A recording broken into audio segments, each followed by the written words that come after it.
Série B agora. O Brusque jogou agora pela manhã, recebeu o Cruzeiro, que tem técnico novo, Vanderlei Luxemburgo. O Brusque estava vencendo por 1-0, mas na reta final, aos 41 e aos 44, levou um empate e a virada do Cruzeiro. Emerson Luiz, o Brusque estava indo tão bem. E perdeu agora 2 oportunidades seguidas de entrar no G4. Empatou o jogo atrasado durante a semana contra o Coritiba, no mesmo Augusto Bauer, 0-0. Encardido também esse Coritiba, que está lá em cima, brigando pelo título, pelo acesso. E enfrentou esse Cruzeiro mal das pernas, mas com uma motivação. A volta do Vanderlei Luxemburgo, um cara com muito lastro, com muita história com o Cruzeiro, campeoníssimo lá em Belo Horizonte, apesar de considerado por muitos aí já ultrapassado, mas o Vanderlei Luxemburgo, na hora que ele dá a palestra, na hora que ele olha no olho do jogador, quando o jogador olha no olho do Luxemburgo, ele sente que esse cara tem bagagem, esse cara é bom, esse cara ganhou muita coisa. É um cara que ele exala respeito e o jogador respeita, acima de tudo, o comando do Luxemburgo. É sempre uma motivação extra, uma mudança de treinador. O Edu marcou o 10º gol dele, se isolando ainda na artilharia do Campeonato Brasileiro, mas levou essa virada. O Brusque perdeu, então, a oportunidade. Pode ficar um pouco mais distante até, 2 tropeços seguidos, Mancha. Se bem que com o Coritiba brigando lá em cima, não sei se pode ser considerado tropeço, mas quando se perde em casa, mesmo sendo um time gigante como o Cruzeiro, é um tropeço, porque o CRB, que está lutando junto com o Brusque pelo acesso, vai jogar ainda na rodada. Amanhã o CRB joga lá no Paraná contra o Londrina e o CRB justamente é o próximo adversário do Brusque na quinta-feira lá em Alagoas. Então o Brusque pode viajar lá para o Nordeste já sabendo da situação do adversário e também ficando um pouco mais longe, um pouco mais distante dessa briga pelo G4. Embora estivesse aí muito perto em 2 oportunidades, mas não dá para baixar a cabeça, enfim, é recomeçar. É assim a Série B, os times oscilam mesmo, a gente tem que botar fé, porque no cômputo geral ainda a campanha é boa, viu, Mancha? Legal, Emerson. Boa tarde, ótimo programa para vocês. Poxa vida, o Bruscão perdeu hoje, mas está na briga. Um abraço do Leocádio de Blumenau. E ele já faz aqui um livro que o Fábio mostrou, fez sucesso, hein? O Fábio vai ganhar comissão aí nas vendas. O livro de 91 do Criciúma, campeão da Copa do Brasil, muito legal. Livro muito bonito e com a camisa mais bonita do país. Leocádio gosta da camisa do Tigre, do preto e amarelo do Tigre. Já que a gente tá falando... Pode falar. Não, só para falar do jogo do Brusque, eu assisti também com muita tranquilidade, né, o jogo do Brusque. Primeiro para falar da infelicidade do goleiro Zé Carlos, né? Goleiro que campeão brasileiro pelo Criciúma, campeão catarinense pelo Avaí 2010, fazia uma boa partida e no final ele tomou esse gol. E esse gol quem fez foi o Giovani. Giovani que estava no Avaí, foi campeão catarinense esse ano, que fez o gol, inclusive, do título lá em Chapecó. O Giovani arriscou o gramado, né, à distância, né? Nós estamos falando aqui, estava chovendo lá de manhã. Parece que o gramado estava irregular, mas acabou sendo uma infelicidade. Mas é coisa é goleiro, quem está ali. Mas é um resultado ruim para o Brusque, né? Sabe o que eu fico temendo em relação ao Brusque? É que termine o campeonato e alguém diga o seguinte: poxa, se nós tivéssemos acreditado, nós poderíamos ter subido, né? Por que não subir para uma Série A? E o Brusque, eu acho que ele está pecando nisso, né? Essa semana aí, eu conversei com um amigo lá de Brusque, lá, ele diz que a diretoria fica também em dúvida, né? Se investe um pouco mais para tentar algo mais, ou se manter na Série B já é um objetivo. Claro que se manter na Série B para o Brusque é um baita de um objetivo. O Brusque está num campeonato sensacional. O Brusque tem um calendário que ele não tinha há 5, 6 anos. Isso é muito interessante. Mas parece assim que daqui a pouco pode ter aquele sentimento. Se tivéssemos acreditado um pouco mais. E quando eu digo acreditar mais, é na postura do time dentro de campo, né? Porque visivelmente o time do Brusque recuou hoje. Parecia que o Brusque não estava acreditando que estava vencendo o Cruzeiro. E aí quando eu falo forte Cruzeiro, não é pela situação do Cruzeiro de hoje, mas é pelo peso da camisa, o que tem, né, o que representa o Cruzeiro. E aí parece que o Brusque foi recuando, foi aceitando o crescimento do time mineiro. O empate era visível que iria acontecer, mas aí esse gol acabou sendo realmente uma grande infelicidade. Legal, vamos continuar falando, né, da Série B, mas agora do nosso outro representante, o Avaí. Fabiano Linhares, eu não sei exatamente se algum jogo de ontem à noite, de ontem não, o Brusque jogou agora pela manhã, não venceu, então não mudou a tabela, não mexeu na tabela, o Avaí segue dentro do G4, tá fazendo uma boa campanha, apesar de ter empatado sem gols na última rodada. Vai vencer o jogo de hoje, o Avaí chega à terceira posição do Campeonato Brasileiro, e é 29. Está colado ali entre o primeiro e o segundo colocado também. Então, empatou na última partida com o Vitória, né? Um jogo que merecia 2 penalidades não marcadas a favor do Avaí, na minha opinião, que não foram marcadas. Tem que ver a questão do VAR, né? Se o VAR realmente vai ajudar ou vai atrapalhar. Eu acredito que vai ajudar a Série B do Campeonato Brasileiro. Há quem seja contra porque não começou o campeonato assim e tal.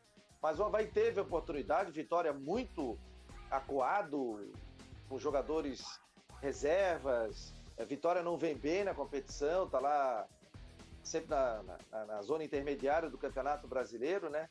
E o Avaí faltou, acredito nesse jogo, o Avaí acreditar mais no Avaí, ou seja, liberar um pouquinho mais o time, né? Vai para cima, esse jogo é meu, esse jogo eu tenho que ganhar, porque o Avaí ficaria de vez, ou pelo menos na sequência da Série B do Campeonato Brasileiro, no G4 do Campeonato Nacional. Então, às vezes, você tem que chegar, é como mostrar e dizer o seguinte, esse jogo aqui é meu, essa medalha é minha, como tem nas Olimpíadas, né? Que a gente viu muitos atletas brasileiros dizendo o seguinte, essa medalha é minha. Faltou isso, faltou o Avaí dizer que queria ganhar o jogo, apesar das 2 penalidades não marcadas.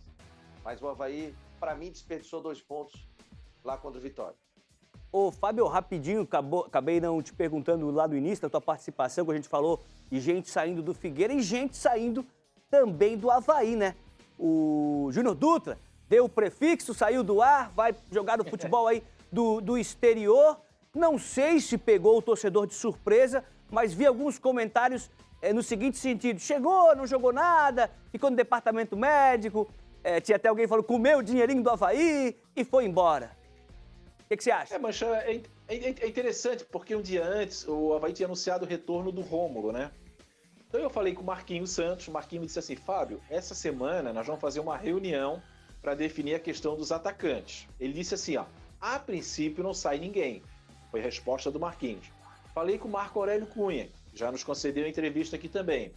Marco Aurélio Cunha me disse o seguinte, Fábio, não sai nenhum atacante do Avaí, com exceção do Ronaldo. Se aparecer um time e quiser levar o Ronaldo, ele pode levar esse jogador. E depois ele disse, mas tudo fica aí, tudo é questão de mercado, né? Quer dizer, deixando aí uma brecha para que pudesse acontecer alguma coisa a mais. Claro que eu fiz a notícia, fiz o comentário. Rapaz, no dia seguinte, o Tucão saiu e saiu o Júnior Dutra. Essa questão do Júnior Dutra é muito interessante, porque ele veio, estava há 7 meses, imediatamente o Claudinei colocou ele para jogar. Ele, inclusive, na época justificou dizendo o seguinte, não, eu sou obrigado a colocar ele para jogar para ele pegar ritmo. Só que esse mesmo argumento ele não usou em outros jogadores que vieram. Por exemplo, o Copete ficou 3 jogos na reserva. E aí ele disse, não, esse jogador está um tempo sem jogar, eu tenho que dar ritmo para ele. Quer dizer, houve um tratamento diferenciado com o Júnior Dutra.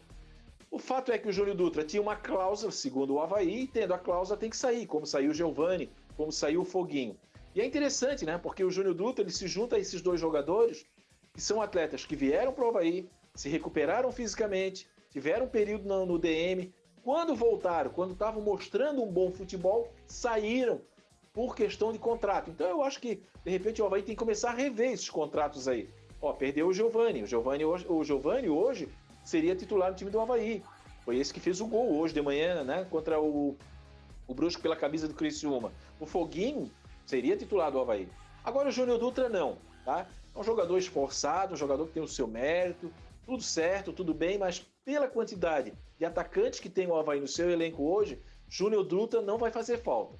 Menos pro Claudinei, né? Porque o Claudinei via no Júnior Dutra, ele falava na coletiva, parecia que o Júnior Dutra era a mistura do Romário, o Ronaldo e o Ronaldinho Gaúcho, né? O Pelé, parecia o maior jogador do mundo. Não, não é.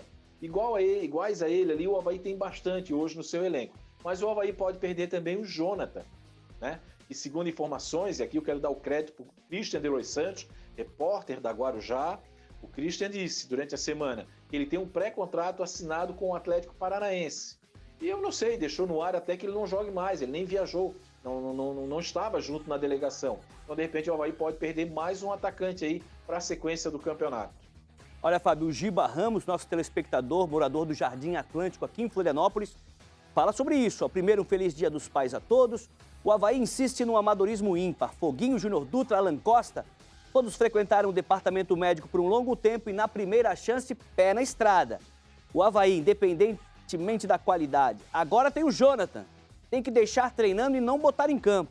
Uma pena esse amadorismo da diretoria, a opinião do Giba Ramos do Jardim Atlântico. Mudando um pouquinho de assunto, mas pode falar, Fabiano.